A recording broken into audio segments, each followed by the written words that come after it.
आणि आता पाहणार आहोत 100% बातम्या। अजित पवार यांनी आपल्या समर्थक आमदारांसह बंड केलं आणि सत्तेमध्ये सहभागी झाले। अजित पवारांच्या या बंडामुळे राष्ट्रवादीमध्ये मोठी फूट पडली। या फुटीनंतरही पवार काका पुतण्याच्या गाठीभेटी सुरूच आहेत।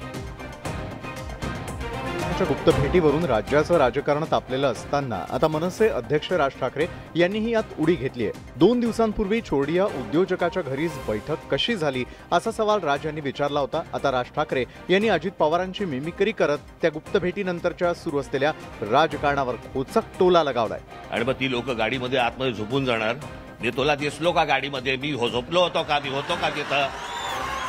अजित पवार सत्तेत का सामील झाले असावे याचं कारणही राज ठाकरे यांनी सांगितलं। पंतप्रधानांनी ज्यावेळेला काढली ना तुमची 70,000 कोटीचा भ्रष्टाचार महाराष्ट्रामध्ये झालाय, टोनकर इथे आले लगेच सगळेजण। भुजबळांनी सांगितलं असणार आत काय काय असतं, जाऊ नका, इथे जाऊ आपण, तिथे नको। मुंबई गोवा महामार्गाच्या दुरवस्थेवरून सत्ताधाऱ्यांवर टीका करत असताना राज यांच्या निशाण्यावरती अजित पवार गट असल्याचंही मेळाव्यात पाहायला मिळालं। काही दिवसांपूर्वी मनसे नेते अमित ठाकरे नाशिकमधून मुंबईकडे परतत असताना सिन्नर टोल नाक्यावरती त्यांना अडवण्यात आलं आणि यावेळी संतप्त मनसैनिकांनी या टोल नाक्याची तोडफोड केली होती। या तोडफोडीवरून भाजपनं मनसेवरती टीका केली होती। मनसेनं रस्ते बांधायला आणि टोल नाके उभे करायलाही शिकावं असं म्हणत भाजपनं हल्लाबोल केलाय। भाजपच्या याच टीकेला मनसे अध्यक्ष राज ठाकरेंनी पनवेलच्या मेळाव्यात जोरदार प्रत्युत्तर दिलं। पक्ष फोडाफोडीच्या मुद्द्यावरून राज ठाकरेंनी भाजपचा खरपूस समाचार घेतला। मला असं वाटतं भारतीय जनता पक्षाने दुसऱ्यांचे आमदार न फोडता पक्ष उभा करायला पण शिकावं। लोकांच्या कनपट्टीवरती बंदुका ठेवायच्या आणि आतमध्ये आणायचे। हे बंदूक कानपट्टीवर ठेवून नेणं, हल्ली ते जास्त हिंदी चित्रपट बघत असतील आणि म्हणून राज ठाकरे असं बोलले असते। आम्ही कसे कुणाच्या कपाळावर बंदूक ठेवलेली हे सुद्धा त्यांना सगळ्यांना जाणीव आहे, म्हणून आम्हाला आमच्या कपाळावर बंदूक ठेवणारा आणखीन तर जन्माला यायचा आहे। गेल्या काही महिन्यात भाजप आणि मनसेची जवळीक होत असल्याचं पाहायला मिळत होतं। भाजपनंही युतीची ऑफर दिल्याचं राज ठाकरेंनी पदाधिकाऱ्यांच्या बैठकीत म्हटलं होतं। मात्र आता राज ठाकरेंनी भाजपवर थेट निशाणा साधला, त्यामुळे आता भाजप काय भूमिका घेणार हे पाहावं लागेल। पनवेलच्या मेळाव्यामध्ये राज ठाकरे यांनी उद्धव ठाकरे यांच्यावर निशाणा साधला। कोविड घोटाळ्याचा उल्लेख करत राज यांनी ठाकरे गटाला लक्ष्य केलं। ठाकरे गटाकडून शिंदेंच्या शिवसेनेवरती होणाऱ्या खोक्यांच्या आरोपांचाही त्यांनी समाचार घेतला। एकनाथ शिंदेंच्या बंडानंतर शिवसेनेमध्ये फूट पडून राज्यात सत्तांतर झालं। उद्धव ठाकरे सत्तेतून पायउतार झाले आणि भाजपच्या साथीनं एकनाथ शिंदे मुख्यमंत्रीपदी विराजमान झाले। मात्र या बंडानंतर ठाकरे गटाकडून शिंदेंच्या शिवसेनेवर खोक्याचा आरोप केला जातो। 50 खोके एकदम ओके ही घोषणाही महाराष्ट्रात गाजली। याच घोषणेवरून राज ठाकरे यांनी पनवेलच्या मेळाव्यातून ठाकरे गटाला लक्ष्य केलं। कोविड घोटाळ्यावरून राज यांनी उद्धव ठाकरेंवर हल्लाबोल केला। खोके खोके खोके, ते खोके खोके ओरडतायत, त्यांच्याकडे कंटेनर्स आहेत, कोविड पण नाही सोडला त्यांनी। दरवेळी बाळासाहेबांच्या नावानं भावनिक राजकारण केलं जातं अशी टीकाही राज यांनी उद्धव ठाकरेंवर केली आहे। मुंबई गोवा महामार्ग प्रश्नी आता मनसे आक्रमक झालेली आहे। गणपतीमध्ये कोकणात जाणाऱ्या चाकरमान्यांचा प्रवास सुखकर करण्यासाठी आता मनसे मैदानात उतरली आहे। मनसे अध्यक्ष राज ठाकरे यांनी पनवेलमध्ये मेळावा घेऊन याबाबत एल्गार पुकारला। मुंबई गोवा महामार्गावरील खड्ड्यांवरून राज ठाकरे आक्रमक झाल्यात। या महामार्गाच्या दुरवस्थेवरून राज ठाकरेंनी सत्ताधाऱ्यांवर जोरदार निशाणा साधला। मुंबई गोवा हायवेवरती आतापर्यंत 15,566 कोटी रुपये खर्च झाल्यात। मात्र महामार्ग का तयार झाला नाही असा सवाल राज ठाकरेंनी विचारलाय। चांद्रयान मोहिमेचा उल्लेख करत राज ठाकरेंनी मुंबई गोवा महामार्गावरील खड्ड्यांवरून मिश्किल टोलाही हाणलाय। जे चंद्रयान जे गेलंय चंद्रावर, काय उपयोग आहे आपल्याला? तिथे जाऊन खड्डेच बघायचे। जर महाराष्ट्रात सोडलं असतं खर्चही वाचला असता। या मेळाव्यामध्ये प्रलंबित मुंबई गोवा महामार्गासंदर्भात आंदोलनाची हाक देण्यात आली आहे। आंदोलन करा की यापुढे रस्ते करताना या सरकारला कोणालाही अशा प्रकारचं आंदोलन झालं होतं ह्याची भीती वाटावी, दहशत असावी, अशा प्रकारचं आंदोलन हे तुमच्याकडनं झालं पाहिजे। केवळ आश्वासनं देणाऱ्या नेत्यांना एकदा धडा शिकवायला हवा असंही राज ठाकरे यांनी म्हटलंय। तर गणेशोत्सवामध्ये चाकरमान्यांचा कोकणामधील प्रवास हा सुखकर व्हावा यासाठी मुंबई गोवा महामार्गाचं काम मार्गी लागावं यासाठी आंदोलन करण्याचे आदेश मनसे अध्यक्ष राज ठाकरेंनी दिले। राज ठाकरेंच्या आदेशानंतर मनसेनं खळखटाक आंदोलन सुरू केलं। मनसे अध्यक्ष राज ठाकरेंनी आज मुंबई गोवा महामार्गाची पाहणी केली आहे. मुंबई गोवा महामार्गावरील पळसपे ते इंदापूर या पल्ल्यावरील डांबरी रस्त्यावरती मोठ्या प्रमाणात खड्डे पडले आहेत. दरम्यान महामार्गाची अवस्था पाहूनही आपण त्याच लोकांना पुन्हा पुन्हा मतदान करतो, त्यामुळे असं केलं तर असंच होणार आहे, असा खोचक टोला राज ठाकरेंनी यावेळी लगावला. प्रश्न असा आहे, लोकांना मतदान जे करत राहताना कळलं का, त्याचा पहिला विचार करा. जी लोक देत नाहीत त्यांना मतदान करतात, म्हणजे त्याची इच्छा व्यक्त करतात, कळलं का. राज ठाकरेंचा मेळावा संपल्याला काही वेळ होत नाही, तोच मनसे कार्यकर्त्यांनी या प्रकरणी आक्रमक भूमिका घेतल्याचं दिसून आलं. माणगाव इथलं कंत्राटदाराचं कार्यालय मनसे कार्यकर्त्यांनी फोडलं. या कार्यालयातील खुर्च्यांची मनसे कार्यकर्त्यांनी तोडफोड केली आहे. एकूणच या मुंबई गोवा महामार्गाप्रश्नी मनसे आक्रमक झाल्याचं दिसून आलंय. गेल्या काही दिवसांपासून राज्यामध्ये पवार काका पुतण्याच्या गुप्त भेटीची चर्चा आहे आणि या गुप्त भेटीमुळे राज्याचं राजकारण चांगलंच तापलं. आणि याच भेटीवरून विरोधी पक्षनेते विजय वडेट्टीवार यांनी मोठा दावा केला आहे. शरद पवारांना एनडीएमध्ये आणलं तरच मुख्यमंत्री बनवू अशी अट पंतप्रधान मोदींनी अजित पवारांना घातली. त्यामुळेच शरद पवारांची मनधरणी करण्यासाठी अजित पवार त्यांची भेट घेत असल्याचा दावा वडेट्टीवारांनी केलाय. सत्ता टिकवण्यासाठीचा हा खटाटोप असल्याचंही वडेट्टीवार यांनी म्हटलंय. नरेंद्र मोदीजींनी अट घातली या देशाच्या पंतप्रधानांनी, शरद पवार साहेब आले तरच तुम्हाला मुख्यमंत्री होता येईल, आणि तर तुम्हाला मुख्यमंत्री जे काही तुम्ही स्वप्न बाळगून आहे ते काही पूर्ण होणार नाही. शरद पवारांना कोण ऑफर देऊ शकतं, हा म्हणजे ह्या वर्षातला सर्वात मोठा जोक आहे. अजित पवार इतने बड़े नेता नहीं है कि शरद पवार सबको ऑफर दे सकते. पुण्यामध्ये उद्योजकाच्या घरी झालेली बैठक कौटुंबिक असल्याचा दावा पवार काका पुतण्यानं केला. मात्र वडेट्टीवार यांनी केलेल्या दाव्यामुळे पुन्हा एकदा गुप्त भेटीची चर्चा राजकीय वर्तुळात रंगली आहे. विधानसभेचे विरोधी पक्षनेते विजय वडेट्टीवारांनी पवार काका पुतण्या भेटीविषयी केलेल्या दाव्यामुळे नव्या राजकीय चर्चेला तोंड फुटलं. शरद पवारांनी आमच्या सोबत राहावं असं साकडं घातलेलं आहे असं मत अजित पवार गटाचे नेते व्यक्त करतायत, तर शिवसेनेनं वडेट्टीवारांवरती जोरदार हल्लाबोल केलाय. पुण्यामधील उद्योगपतीच्या घरी शरद पवार आणि अजित पवारांच्या भेटीबाबत विजय वडेट्टीवारांनी मोठा दावा केला. वडेट्टीवारांच्या या दाव्यामुळे राजकीय वर्तुळात विविध चर्चा रंगल्या.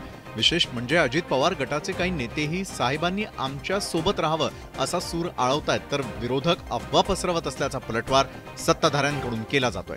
आमचे प्रयत्न चालू आहेत, जाऊन भेटून आलो आम्ही. साहेबांना साकडे काढलं नाही का आम्ही जाऊन. आमचं कुटुंब एक आहे, राष्ट्रवादी एकच आहे. वडेट्टीवारांनी जे स्टेटमेंट केलेलं आहे याला तर खरं तर का कोणताही बेस नाही, आणि एवढी माहिती त्यांना मिळते कुठून हेच मला कळत नाही. वडेट्टीवारांचं वक्तव्य म्हणजे बेगाने शादी में अब्दुल्ला दिवाना. गेल्या काही दिवसांपासून राज्यामध्ये मुख्यमंत्री बदलाची चर्चा रंगली आहे. अजित पवार मुख्यमंत्री होणार असल्याच्या चर्चेला उधाण आलं होतं. अजित पवारांनी त्याचं खंडन केलंय. मात्र आता वडेट्टीवारांच्या दाव्यामुळे पुन्हा एकदा त्या चर्चेला उधाण आलंय. भाजपकडून राष्ट्रवादी काँग्रेसला अजून एक ऑफर देण्यात आल्याच्या बातमीमुळे पुन्हा एकदा चर्चेला उधाण आलेलं आहे. मात्र अशा प्रकारची ऑफरची चर्चा शरद पवारांनी फेटाळली. मात्र याबाबतच्या चर्चा काही थांबत नाही. अजित पवारांच्या बंडानंतर राष्ट्रवादी काँग्रेसचे 2 गट झाले. मात्र ही राजकीय घडामोड काही इतक्या पुरतीच मर्यादित राहणार नसल्याचं एका बातमीनं स्पष्ट झालंय. शरद पवारांना केंद्र सरकार नीती आयोगाचं अध्यक्षपद आणि सुप्रिया सुळेंना केंद्रीय मंत्रिपदाची ऑफर भाजपकडून देण्यात आल्याचं वृत्त प्रकाशित झालं. त्यानंतर पुन्हा एकदा राष्ट्रवादी काँग्रेसच्या शरद पवार गटाच्या भूमिकेवर प्रश्नचिन्ह उपस्थित झालं. मात्र राष्ट्रवादी काँग्रेसनं ही चर्चाच फेटाळून लावली आहे. भाजपकडूनही अशा कोणत्याही ऑफरचा इन्कार करण्यात आला. त्याच्यामध्ये अशा गोष्टीची काही चर्चा झाली नाही. ते काँग्रेसचे नेते, शरद पवार राष्ट्रवादीचे नेते, सरकार भाजपचं. शरद पवारांना भाजपमध्ये ऑफर देण्याच्या भूमिका मांडतंय काँग्रेस. काय संबंध आहे? लोकसभा निवडणुका जिंकण्यासाठी सत्ताधारी आणि विरोधकांकडून जास्तीत जास्त मित्रपक्ष जोडण्याचे प्रयत्न सुरू आहेत. त्याच प्रयत्नाचा भाग म्हणून भाजपनं शरद पवार आणि सुप्रिया सुळेंना ऑफर देण्याची शक्यता नाकारता येत नाही.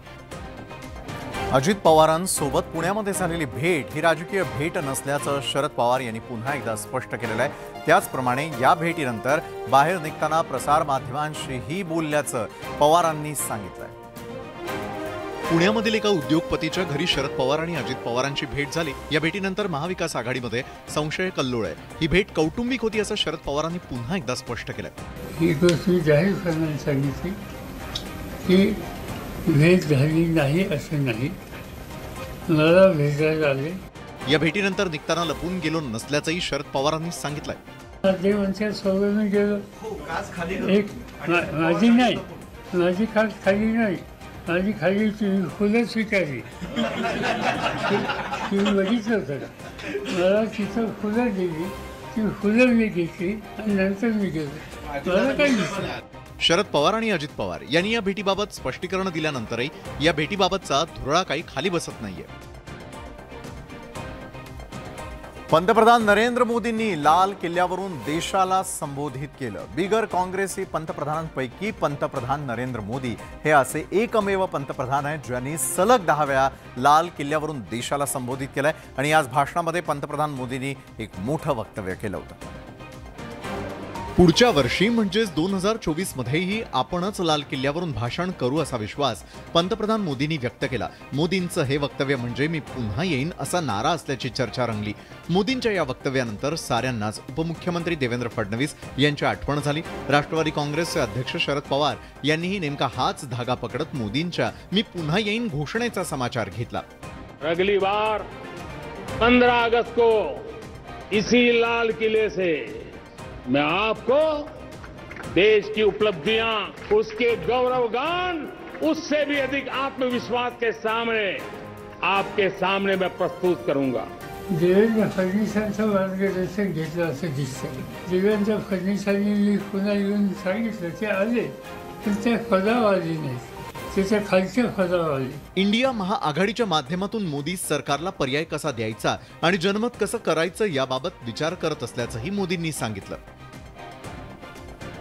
शरद पवार यांची छत्रपती संभाजीनगरमध्ये पत्रकार परिषद पार पडली आणि यावेळी शरद पवारांनी पंतप्रधान मोदींवर जोरदार टीका केली. तसंच विविध यंत्रणांच्या गैरवापरावरून पवारांनी भाजपवरती हल्लाबोल केला. केंद्रातील सत्तेचा गैरवापर करून भाजपनं सरकार पाडली असा आरोप राष्ट्रवादी काँग्रेसचे अध्यक्ष शरद पवार यांनी केला. यासाठी त्यांनी ठाकरे सरकारचाही दाखला दिला. निवडणूक आयोगाच्या कार्यपद्धतीवरही सवाल उपस्थित करत आपल्याला पक्ष चिन्हाची चिंता नसल्याचंही पवारांनी स्पष्ट केलं. आपल्या अधिकाराचा गैरवापर करून राजकीय शक्ती आणि पक्ष यांना कसं अडचणीत आणता येईल हेच त्यांचं धोरण आहे. भाजपची भूमिका समाजात तेढ निर्माण करणारी आहे असा आरोपही पवारांनी केलाय. हे सरकार ही समाजामध्ये कटुता वाढवते आणि देशातलं ऐक्याचं वातावरण बदलतं, बिघडतंय.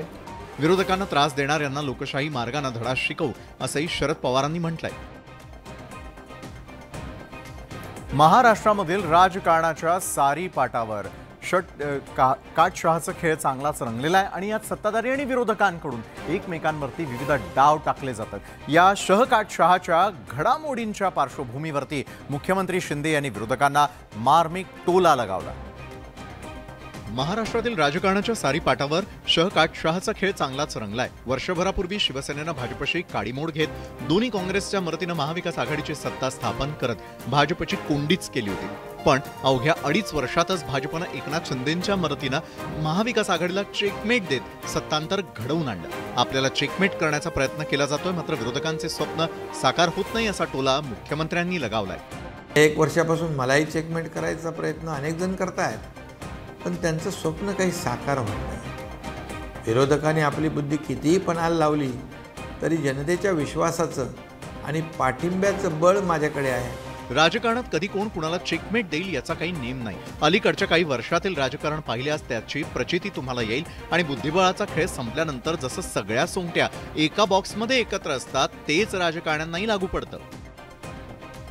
माढा लोकसभा मतदारसंघावरून काँग्रेस आणि राष्ट्रवादीमध्ये झुंपण्याची शक्यता आहे. 2009 पासून माढा मतदारसंघ राष्ट्रवादी काँग्रेसकडे आहे, मात्र आता काँग्रेसनं माढा मतदारसंघावरती दावा सांगितलाय. माढ्याचा पुढील खासदार काँग्रेसचा असेल असा दावा माजी मुख्यमंत्री पृथ्वीराज चव्हाण यांनी केला. माढा लोकसभा मतदारसंघातील माण, खटाव आणि फलटण विधानसभा मतदारसंघनिहाय प्रमुख काँग्रेस कार्यकर्त्याची बैठक दहिवडी इथल्या सिद्धनाथ मंगल कार्यालयात झाली. त्यावेळी काँग्रेस कार्यकर्त्यांना कामाला लागण्याचे आदेश पृथ्वीराज चव्हाण यांनी दिले. विधानसभा इलेक्शनच्या आधी दावा हा 288 मतदारसंघावरच केला जातो, मगच कुठेतरी मध्याला सगळे येऊ शकतात ना. म्हणजे नेगोशिएशनचा हा भाग आहे आणि नेगोशिएशनच्या या भागामध्ये आज जो केलेला दावा आहे तो फायनल असतो असं नसतं. याआधी काही महिन्यांपूर्वी काँग्रेस प्रदेशाध्यक्ष नाना पटोले यांनीही माढा मतदारसंघावर दावा केला होता. आता आगामी लोकसभेत 3 वेळा निवडणूक लढवलेली जागा राष्ट्रवादी सोडणार का हे पाहणं महत्त्वाचं ठरणार आहे. काँग्रेस आणि राष्ट्रवादीमध्ये आता जुंपण्याची शक्यता आहे. शरद पवार किंवा अजित पवार आता काय भूमिका घेणार हे महत्त्वाचं ठरेल. राज्य सरकारकडून तलाठ्यांच्या जागा भरण्यासाठी मेगा भरती घेण्यात येते. मात्र जादा परीक्षा शुल्क आकारण्यामध्ये येत असल्यानं आधीच उमेदवारांनी याला विरोध केला होता. आता पुन्हा एकदा तलाठी भरती परीक्षेचा मुद्दा चर्चेत आलाय. तलाठी भरतीचा पहिला टप्पा 17 ऑगस्ट पासून सुरू होतोय. मात्र पहिल्याच टप्प्यात उमेदवारांचं परीक्षा केंद्रच कुठेच्या कुठे आल्यानं गोंधळ उडालाय. अर्ज करताना 3 केंद्र निवडण्याची संधी होती. त्यामुळे अनेकांनी आपापल्या जिल्ह्यातच परीक्षा केंद्र निवडली होती. हॉल तिकिटावर मात्र निवड केलेलं परीक्षा केंद्रच देण्यात आलेलं नाही. औरंगाबादच्या उमेदवारांना थेट नागपूर आणि अमरावती जिल्ह्यात परीक्षा केंद्र देण्यात आलं. त्यामुळे उमेदवारांवर जाण्या येण्याच्या खर्चाचा बोजा पडणार आहे. त्यामुळे उमेदवारांमध्ये संतापाचं वातावरण पाहायला मिळतंय. उद्या एक्झाम आहे आणि 3-4 दिवसात तुम्हाला आम्हाला सांगण्यात येतं हे तुम्हाला 500 किलोमीटर दूरचं सेंटर आलंय. मग आधीच फीस वाढीमुळे विद्यार्थी त्रस्त आहे. नंतर पुन्हा तो तिकडं त्याला 400 किलोमीटर दूर त्याच्या सेंटरवर जाणार, तिथं राहणार कुठे, मग त्याचा नाहक 4-5 हजार रुपयाचा त्याचा खर्च वाढला. याच्यामध्ये तुम्ही विनाकारण 1000 रुपये कशासाठी घेताय? जर एमपीएससी जर 394 रुपये घेते, यूपीएससी 100 रुपये घेते, तर तुम्ही 1000 रुपये कशासाठी घेता? उमेदवारांनी आता परीक्षा केंद्र बदलून देण्याची किंवा एसटीचा खर्च देण्याची मागणी केली आहे. त्यामुळे हे केंद्र बदलून मिळणार का हे पाहावं लागेल. धाराशिव इथल्या डॉक्टर बाबासाहेब आंबेडकर मराठवाडा विद्यापीठ उपकेंद्र परिसरामध्ये जिल्ह्यातील शिक्षणप्रेमी नागरिकांच्या वतीनं धरणे आंदोलन करण्यात येत आहे. कुलगुरूंच्या मनमानी कारभाराच्या निषेधार्थ हे आंदोलन करण्यात येत आहे. हे आंदोलन सुरू असताना धाराशिव विद्यापीठ उपकेंद्रावरून गोंधळ देखील झालेला आहे. डॉक्टर बाबासाहेब आंबेडकर मराठवाडा विद्यापीठाच्या वर्धापन दिनी परिसरामध्ये वर्धापन दिनाचा कार्यक्रम सुरू होता. त्यावेळी महाविकास आघाडीच्या कार्यकर्त्यांनी हा कार्यक्रम उधळून लावला. कुलगुरूंविरोधात यावेळी जोरदार घोषणाबाजी करण्यात आली. तसंच कुलगुरूंचा कार्यक्रम महाविकास आघाडीच्या कार्यकर्त्यांनी उधळलाय. धाराशिवसाठी स्वतंत्र विद्यापीठ आणि मंजूर झालेल्या आणि इतर विकास कामांचा शुभारंभ लवकरात लवकर करावा अशी मागणी यावेळी करण्यात आली. कळंब तालुक्यामधील मलकापूर इथल्या स्वयंघोषित महाराष्ट्र एकनाथ सुभाष लोमटे याला अटक केलेली आहे. पंढरपुरामधून येरमाळा पोलिसांनी ही कारवाई केलेली. गेल्या 45 दिवसांपासून तो फरार होता. आशीर्वाद देण्याच्या बहाण्यानं लोमटे महाराजनं भक्त महिलेचा विनयभंग करून तिला मारहाण केली होती. 28 जुलै 2022ला महिलेच्या तक्रारीवरून लोमटे महाराजाविरोधात येरमाळा पोलिसात विनयभंगाचा गुन्हा दाखल करण्यात आला होता. गुन्हा दाखल झाल्यानंतर लोमटे महाराज फरार झाला होता. अखेर 45 दिवसानंतर न्यायालयाच्या आदेशानं लोमटे महाराजला अटक करण्यात आली. या अटकेनंतर लोमटे महाराजनं किती महिला भक्तांचं शोषण केलं हे पोलीस तपासात उघड होईल. लोमटे महाराजवरती याआधी जादूटोणा प्रतिबंधक कायद्याअंतर्गत गुन्हा दाखल करण्यात आलाय. तर या होत्या आज संपूर्ण दिवसभरात आतापर्यंत घडलेल्या अतिशय महत्त्वाच्या अशा 100% बातम्या.